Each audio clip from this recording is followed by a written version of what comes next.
আমি আল্লাহর গণনায় 12টি মাস।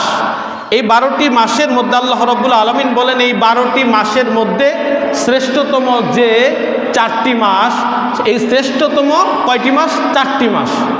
আল্লাহর গণনায় একটি বছরের মধ্যে 12 মাস, একটি বছরের মধ্যে 12টি মাস। আর এই 12 মাসের মধ্যে আল্লাহর গণনায় শ্রেষ্ঠতম যে মাস রয়েছে এইটা হচ্ছে 4টি মাস। কয়টি? 4টি মাস। এখন আমার নবী রাহমাতাল লিল আলামিন এই আয়াতে কারিমার ব্যাখ্যা যদি আপনি খুঁজেন, এটা সরাসরি কোনো মুফাসসিরিন কেরামগণ নয়, আমার নবী রাহমাতাল লিল আলামিন হুজুর আকরাম সাল্লাল্লাহু আলাইহি ওয়াসাল্লাম তিনি বলেন এই যে সম্মানিত যে 4টি মাস, এই 4টি মাসের মধ্যে 4টি মাস কি কি? আল্লাহ নবী রাহমাতাল লিল আলামিন বুখারী শরীফের 6662 নম্বর হাদিসে কারিমাতে আমার নবী রাহমাতাল লিল আলামিন বলেন এই 12টি মাস যে আল্লাহর গণনার মধ্যে 12টি মাস, 12টি মাসের মধ্যে যে 4টি মাসের কথা, শ্রেষ্ঠতম 4টি মাসের কথা আমার রব্বে কারিম বলেছেন, আমার নবী এই 4টি মাসের বর্ণনা করে 4টি মাসকে আমার নবী উল্লেখ করে গেলেন। 1 নম্বর হচ্ছে জিলকদ মাস, জোরে বলেন সুবহানাল্লাহ। 1 নম্বর কি? জিলকদ। 2 নম্বর হচ্ছে জিলহজ, 3 নম্বর হচ্ছে মুহাররম এবং 4 নম্বর হচ্ছে রজব মাস, জোরে বলেন সুবহানাল্লাহ।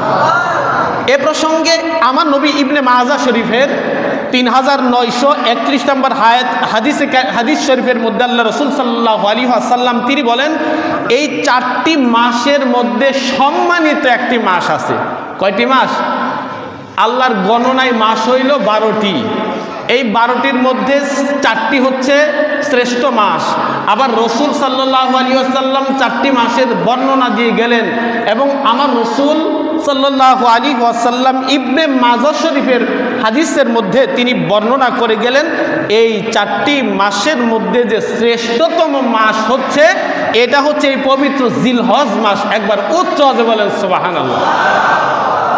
যে মাসে আমরা এখানে হাজির হয়েছি, যেই পবিত্র মাসে আল্লাহ রাব্বুল আলামিন আমাদের জন্য এই কুরবানির ব্যবস্থা করে দিয়েছে, জোরে বলেন সুবহানাল্লাহ। শুধু তাই নয়,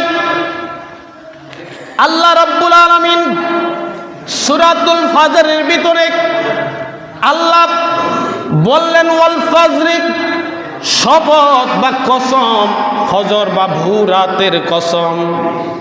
আল্লাহ রাব্বুল আলামিন এই সূরাতুল ফজরের ভিতরে শপথ নিলেন, শপথ ফজরের বা ভোর রাতের কসম। ওয়াল্লায়ালিন নাশর, আমার আল্লাহ রাব্বুল আলামিন দ্বিতীয় আয়াতে কারিমার মধ্যে ঘোষণা করলেন এবং শপথ 10টি রাতের, জোরে বলেন সুবহানাল্লাহ। 10টি রাতের শপথ আল্লাহ রাব্বুল আলামিন 10টি রাতের কসম কাটলেন, শপথ করলেন। এই 10টি রাত হচ্ছে এই 10টি রাত এই আয়াতে কারিমার ব্যাখ্যাতে মুফাসসিরিনে কেরামগণ বলেছেন এই আয়াতে কারিমার সূরাতুল ফজরের যে দ্বিতীয় আয়াত ওয়াল লায়ালিন আশার, এই আয়াতের ব্যাখ্যায় মুফাসসিরিনে কেরামগণ বলেছেন যে আমার রব্ব কারিম যে 10টি রাতের শপথ করলেন, শ্রেষ্ঠতম যে 10টি রাতের শপথ করলেন আর কসম কাটলেন, আর ওই 10টি রাতই হচ্ছে লাইলাতুল এই পবিত্র জিলহজ মাসের রাত, জোরে জোরে বলেন সুবহানাল্লাহ। এর মধ্যে অন্যতম হচ্ছে এই পবিত্র ঈদুল আজহার এই দিন, জোরে জোরে বলেন সুবহানাল্লাহ। এখন এই দিনে, এই পবিত্র দিনে, আজকে যে এই দিনে আমরা আল্লাহর ঘর মসজিদে ঈদগাহ ময়দানে আমরা হাজির হয়েছি, এই পবিত্র দিনে যে উত্তম আল্লাহর কাছে পছন্দনীয় যে 10টা দিন, দোয়া কবুলিয়তের দিন, এই পবিত্র মাসের এই 10 দিনের মধ্যে শ্রেষ্ঠতম একটা দিন হচ্ছে এই জিলহজ মাসের 10 তারিখ, এই দিন বা এই রাত। এ রাতে বান্দা যখন আল্লাহর কাছে কোনো কিছুই চায় বা এ দিনে ঈদগাহ ময়দানে বান্দা যখন এসে হাজির হয়ে আল্লাহর কাছে হাত বাড়ায়, আমার আল্লাহ বলেন আমি বান্দাকে খালি ফিরত দিতে পারি না, না না। উচ্চ আওয়াজে বলেন মারহাবা। এখন বলেন এই পবিত্র দিনে আল্লাহর কাছে যে পছন্দনীয়, এই জিলহজ মাসে আল্লাহর কাছে পছন্দনীয় যে ইবাদতটা, আর এই যে 10টি রাতের মধ্যে দিনের মধ্যে যে শ্রেষ্ঠ একটা দিন আমরা পাইলাম যে জিলহজ মাসের 10 তারিখ দিবাগত দিন বা রাত, এই রাতে আল্লাহর কাছে সবচেয়ে বেশি পছন্দনীয় ইবাদতটা যা আর অন্য কোনো কিছু আল্লাহর কাছে বেশি পছন্দনীয় না, আর এবং পছন্দনীয় যে ইবাদতটা এটা হচ্ছে কুরবানি করা। কি করা? জোরে বলেন, কি করা? কুরবানি করা। আল্লাহ রাসূল সাল্লাল্লাহু আলাইহি ওয়াসাল্লাম তিনি বলেছেন এই পবিত্র জিলহজ মাসের এই দিনে আল্লাহর কাছে কুরবানি ছাড়া অন্য কোনো ইবাদত বেশি পছন্দনীয় না। এবং বান্দা আমার উম্মত বা আল্লাহর বান্দা এই দিনে যে কুরবানি করবে, কুরবানির পশুর শিং, লুম এবং খুর এগুলো সমস্ত কিছু আল্লাহ রাব্বুল আলামিনের দরবারে কুরবানি দাতার জন্য সুপারিশকারী হয়ে যাবে। একবার উচ্চ আওয়াজে বলেন সুবহানাল্লাহ।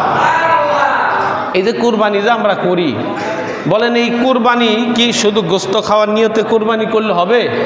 বলেন, গোস্ত খাওয়ার নিয়তে করলে কুরবানি হবে? হ্যাঁ, গোস্ত খাওয়ার নিয়তে কুরবানি করলে হবে না। এই কুরবানির মধ্যে লাগবে কি?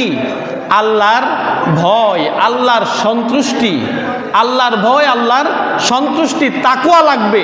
তাকওয়াবিহীন কুরবানি যত বড়ই পশু আপনি জবাই করেন না কেন আল্লাহর দরবারে কবুল হবে না, আল্লাহর দরবারে কবুল হবে না। বড় বড় গরু জবাই করলেন, আপনি বড় মহিষ জবাই করলেন গোস্ত খাওয়ার নিয়তে, এটা আল্লাহর দরবারে কবুল হবে না। কারণ আল্লাহ নিচ্ছে সব কিছুর একটা পরীক্ষা আছে। বলেন, আছে না? হ্যাঁ, একজন সেনাবাহিনী যে চাকরি করে এর আগে ফিটনেস পরীক্ষা নেয়। ফিটনেস পরীক্ষা কিভাবে নেয়? আগে তাকে দৌড়াতে বলে। সেনাবাহিনী বা পুলিশের চাকরি যে করে এর আগে ফিটনেস পরীক্ষা নেয়, তারপরে ফিটনেস পরীক্ষায় যদি সে উত্তীর্ণ হয় তাহলে তার জন্য দ্বিতীয় ধাপ। এই ফিটনেস পরীক্ষা কি? দৌড়ের মাধ্যমে তার ফিটনেস পরীক্ষা করা হয়। ঠিক তদ্রূপভাবে আল্লাহ রাব্বুল আলামিন বান্দার পরীক্ষা নেয়। একটা ছাত্রর কি পরীক্ষা? বলেন, মেধার পরীক্ষা। কি বলেন? একটা ছাত্রর মেধার পরীক্ষা। একজন ছাত্র কেমন পড়াশোনা করলো সে পরীক্ষায় যখন লিখবে, রেজাল্ট যখন আউট হবে তখন বোঝা যাবে ছাত্র কেমন ছাত্র, ঠিক কিনা? আবার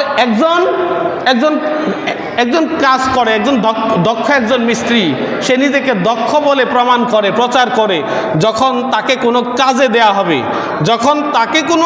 দেয়া হবে আর ওই দক্ষ মিস্ত্রি যখন তার কাজের মাধ্যমে দক্ষতার প্রমাণ দিবে, তখন তারও একটা পরীক্ষা হয়ে গেল যে বোঝা গেল এই ব্যক্তিটা কি দক্ষ একজন মিস্ত্রি। ঠিক তদ্রূপভাবে আল্লাহর কাছে জিলহজ মাসে যে আল্লাহর কাছে সবচেয়ে বড় পরীক্ষা এটা হচ্ছে তাকওয়া।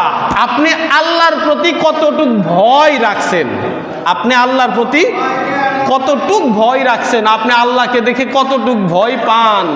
এই নিমিত্তে আপনি যদি আল্লাহর সন্তুষ্টির অর্জনের জন্য গোস্ত খাওয়ার নিয়তে নয়, কারণ আপনার কুরবানি কখন কবুল হবে? বলেন, ওই পশুর গলা থেকে রক্ত জমিনে প্রবাহিত হওয়ার আগে বান্দার কুরবানি আল্লাহর দরবারে কবুল হয়ে যায়। জোরে বলেন সুবহানাল্লাহ।